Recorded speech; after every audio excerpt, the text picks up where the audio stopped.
Speaking of twists and turns, let's get to the nomination of Pete Hegseth for Secretary of Defense. Was looking like that confirmation process was on the rocks after a bunch of reporting about his, personal life and the rape allegations coming out of California. But one of the key holdouts, Senator Joni Ernst, seems to have been brought around. Let's go ahead and put this up on the screen. So she had a meeting with Pete Hegseth on Monday, and afterwards she put out a statement. She said, "I appreciate Pete Hegseth's responsiveness and respect for the process. Following our encouraging conversations, Pete committed to completing a full audit of the Pentagon, selecting a senior official who will uphold the roles and values of our servicemen and women," because Hegseth had previously written he did not support women in combat roles, so that part was noteworthy, "based on quality and standards, not quotas, and who will prioritize and strengthen my work to prevent sexual assault within the ranks. As I support Pete through this process, I look forward to a fair hearing based on truth, not anonymous sources." She said, so, that's very significant because part of what is going on with Joni Ernst here is, I think, a genuine concern about, some of the allegations against Pete Hegseth, a genuine concern because she herself is a military veteran, and she also is herself a sexual assault survivor. So I think there was some genuine concern there. But also part of what's going on is that Joni Ernst was also a potential candidate for the slot. Okay. So, there was a little self-interested motive there as well. What's more likely, real concern or politician who wants to level up? It can be both. Yeah, sometimes things are convenient. It can be both. Again, this is someone who served the country and who herself is a survivor, and I'm sure wants to see other women be able to continue to serve in some of the roles that she did, et cetera, et cetera. Anyway, it looks like due to partly a massive online right-wing bullying campaign against her, she has capitulated and is now saying that it looks likely she will support him. Yes. So that was a big barrier for him. I still think, he may lose. I don't think Collins and Murkowski have committed to supporting him. Yeah, but he got 53. He only needs 50. Exactly, and so that was why Joni Ernst in particular was such a key piece. Well, apparently Lindsey Graham also had considered joining Joni Ernst in opposing him. He doesn't like Pete Hegseth for a number of reasons. And look, I think it'll be interesting, actually. We can put the next one up there on the screen, quote unquote, Ron Who, how Trump allies brought Hegseth back from the brink. I read through this morning. It actually totally makes sense. Basically what happened is that after Gates, they got dealt a huge blow. They see Joni Ernst here and the Senate trying to muscle and make sure that they can stand up and actually support some independence. And then really what happened is both a behind the scenes and a front-facing campaign to go after Joni Ernst because she's up for election in 2 years and make it known that if she were to sink Pete Hegseth's nomination, she was going to face problems in her primary. She was going to face kind of a MAGA revolt, both online donations, but politically and professionally her life would have been very difficult. So what they decided is that they need to make a stand on Hegseth, because I think Hegseth was also very different than Gates. Gates, it appears, had at least 4 or 5 different no votes that were against him, but Hegseth only has 1. So you really only had to flip 1 person. Gates had he had worked with these people. Right. And they knew him personally and disliked him. Right. Pete didn't have that. Yeah. So there wasn't this personal animus against him that was animating some of the, I think, Matt Gaetz. Yeah, exactly. And then also, Pete Hegseth actually is a warrior in the MAGA kind of online circles in a way that Gates is, but then he didn't have the same baggage that the Congress was carrying with Matt Gaetz. Matt Gaetz also, look, Pete Hegseth may have 1 accuser or whatever. Matt Gaetz has got a whole ethics thing that would have happened. He would have had to go through an FBI background check. That was a whole other level of salaciousness and of scandal that could have followed him for a while. I think that those 2 things were really what sunk him. With Hegseth, look, it's like you can believe him or not, but at the end of the day, it's like 1 person, that we're talking about here in terms of the settlement and then some of even the drinking allegations. Again, I'm just not going to take it seriously from some people who are blasted all the time. That doesn't mean I condone his behavior. You shouldn't drink alcohol, especially if you're in very high positions of power. But, it's again, to be tit-tutted by senators, some of whom I know personally and have seen get pissed drunk, and Capitol Hill reporters, it's just so aggravating to me. But anyways, the real thing is that with Hegseth, they decided to make a stand because they know it's not just about Hegseth at this point. If they capitulate there, then that means that Tulsi Gabbard, RFK Jr. are now in trouble. So what's interesting is if you saw Joni Ernst tweets out a photo just yesterday of her meeting with Tulsi Gabbard, right? Just being like, okay, basically a peace,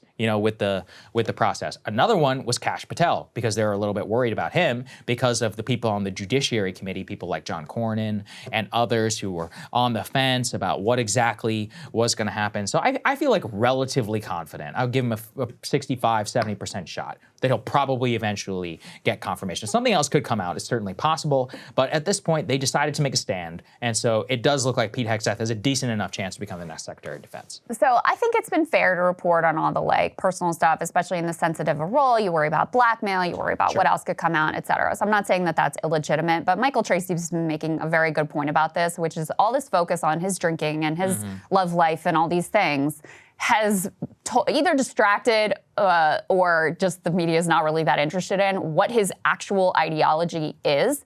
And so Michael Tracy, as he does, has been digging deeply into things he said over the years about, his supposed positioning as a quote-unquote recovering neocon, when this evolution happened, is it legit, et cetera. And I really recommend, I could put this piece up on the screen, I really recommend this piece to you because Michael Tracy listened to his speeches, read his books, watched his podcast appearances to try to track his actual evolution, if he has indeed engaged in some sort of an evolution, because he's sort of painted as this, America First revolutionary who's going to have this completely different ideology and position the American military and, potentially sort of roll back American empire, et cetera. And there isn't a lot to really base that on. He came to prominence for his Iraq War advocacy. He was, a leader of groups that their whole mission was to promote candidates who continued to back the Iraq War.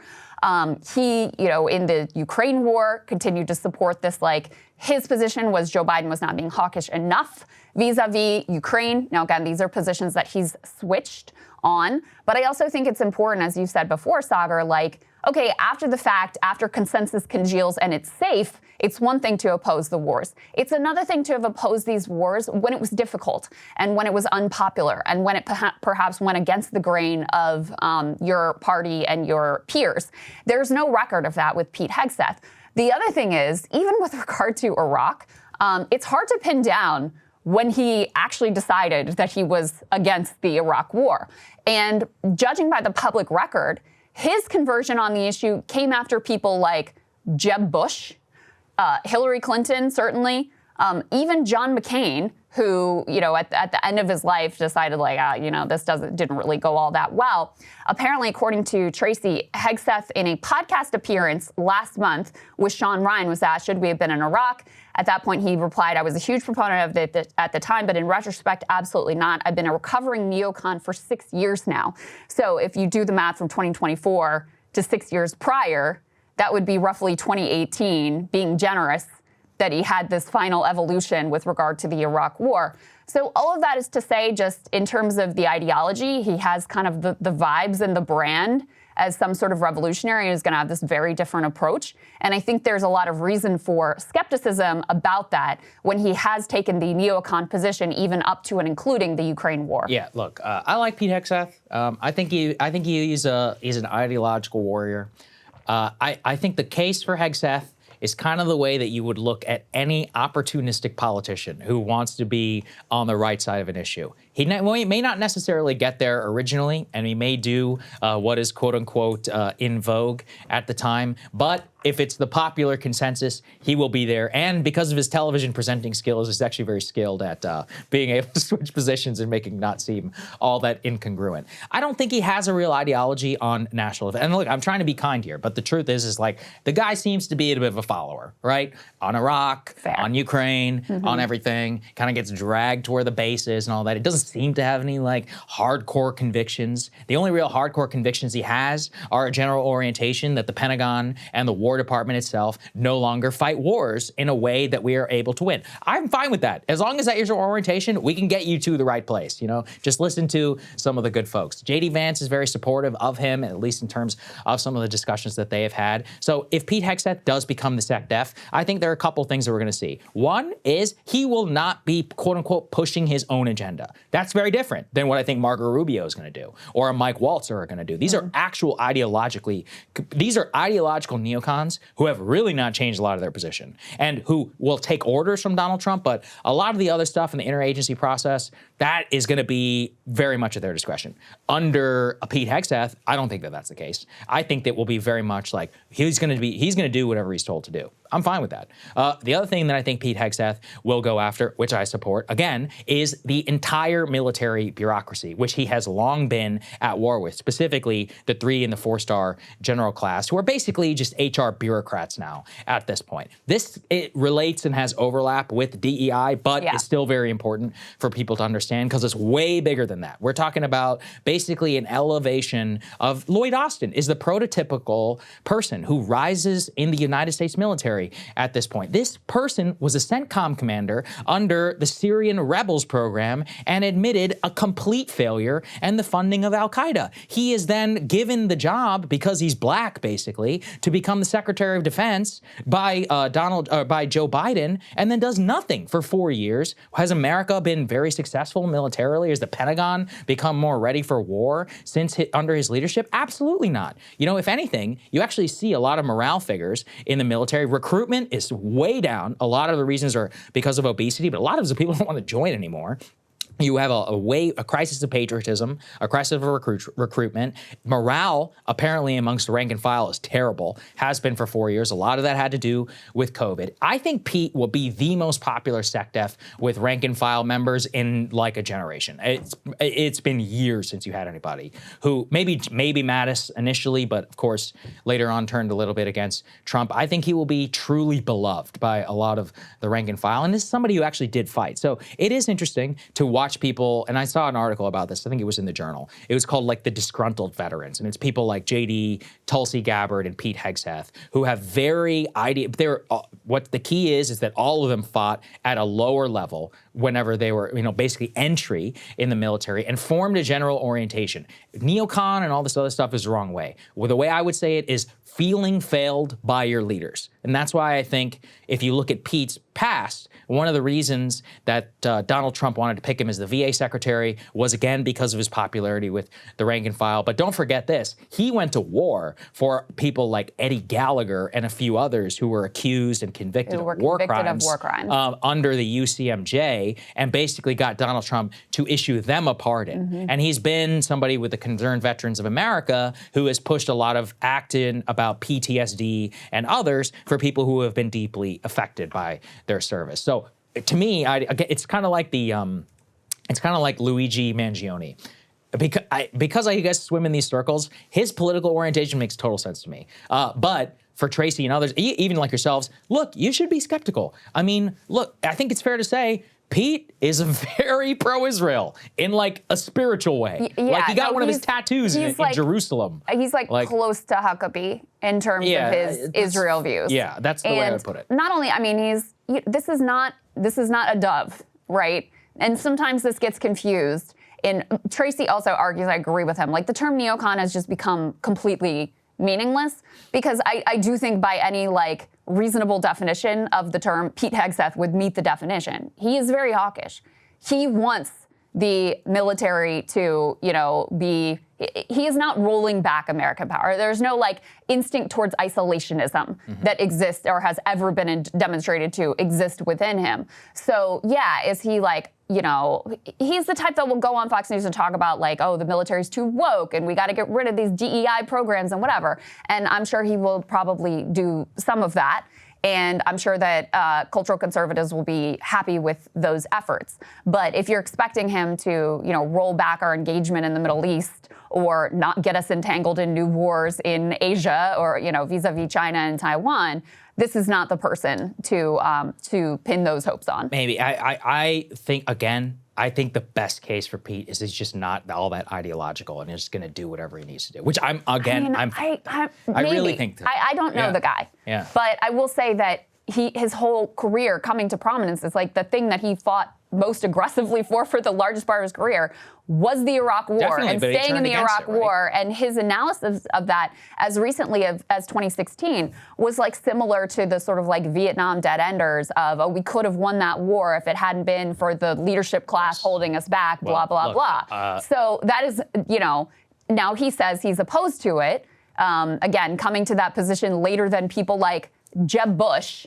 But in terms of his instincts and his ideological inclination going into any of these conflicts, it's been in favor of them and wanting to be even more aggressively engaged in all of these various I understand wars. where Tracy and people, like, it probably drives people crazy to say, oh, these people are, look, anybody who thinks that there are some leftist Howard Zinn people in the White House, you're wrong. No, maybe, I'm not, but there is an isolationist instinct that is part and parcel of the Republican Party that is represented in some strains and is sometimes been signaled by Donald Trump himself. Definitely. And this is not that. That's all I'm saying. Look, as one of the people who's probably way more in that category, I have no, like, again, we have to estimate what our actual power is. Look at the elected and moneyed forces. Do you see anybody who is like that? The only quasi-billionaire who holds views, probably even close to what I would like to see, is David Sachs, okay? And guess what he is? He's the AI crypto czar. Yeah, he's got nothing involved with the, he's got nothing involved with this. David is a fucking warrior, by the way. I love that dude. He's actually very ideologically consistent on these issues. You can go watch my interview with him previously about Israel and Gaza. Actual courage for somebody on the right for actually say that. What? Yeah, hey, listen, I'm ready. I'd rather have him there than David, the crypto. I would go to bat for you, my inflating the crypto bubble. I would absolutely go to bat for David Sachs. But again, I have reality. He's the only guy who cut any checks to Donald Trump who has those views. 99% of the other people who are cutting checks are way more like Miriam Adelson and all of this. Well, and this is where I appreciate you because you didn't engage in some of the delusional thinking but I think a lot of people were convinced by this idea that Donald Trump is quote unquote anti-war. And you just have to look realistically at the picks that he's put into place and that was never true. It's not true now. And Pete Hegseth is not some emblem of rolling back American involvement in any region in the world. The best case we could have under Donald Trump is that he succumbs to the instinct of just like kind of not getting involved in these things, and then we don't get sucked in. I've been encouraged right now by the tweets about Syria. That's good, right? Well, let's stay out of it. Great, I agree. Well, let's do the same thing when it comes to Iran. He said we don't want to see regime change in Iran. I wouldn't have hired Mike Waltz and Marco Rubio if that was my position, but hey, he's the person who wants to be president. Will there be, I don't give a damn if there's rhetorical bluster, whatever, as long as we don't actually get into an actual conflict. On China and Taiwan, he's actually said before, he's on a direct quote, he's like, if China takes Taiwan, there's not a fucking thing that we can do about it. Direct quote, apparently, from Bob Woodward. So these are the things that he says in private. In public, we'll see. We'll see what actually happens. I mean, and that's why, I agree. I'm not going to mislead anybody and say, oh, definitely, it's 100%. It's a lock. I saw the guy get rolled on Syria, on Afghanistan. I have full expectation that all of that could certainly happen again. I think there's a better chance than not, but I wouldn't tell anybody with certainty. I think, again, that the best case with Hegseth here is, look, a lot of that DEI stuff, I know you don't care. I care. I want it to be gone. I want the force to be ready to fight. I think it's a disgrace. What happens with a lot of these places. I don't think it's,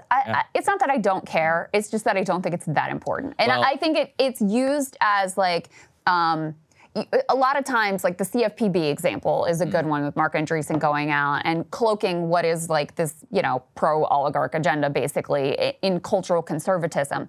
I just think it can be used as a Trojan horse for maintaining a status quo that Americans just dramatically voted against. So it's not that because I think these programs are not only silly, I genuinely think they are destructive. The research shows they make people like have more racial animosity.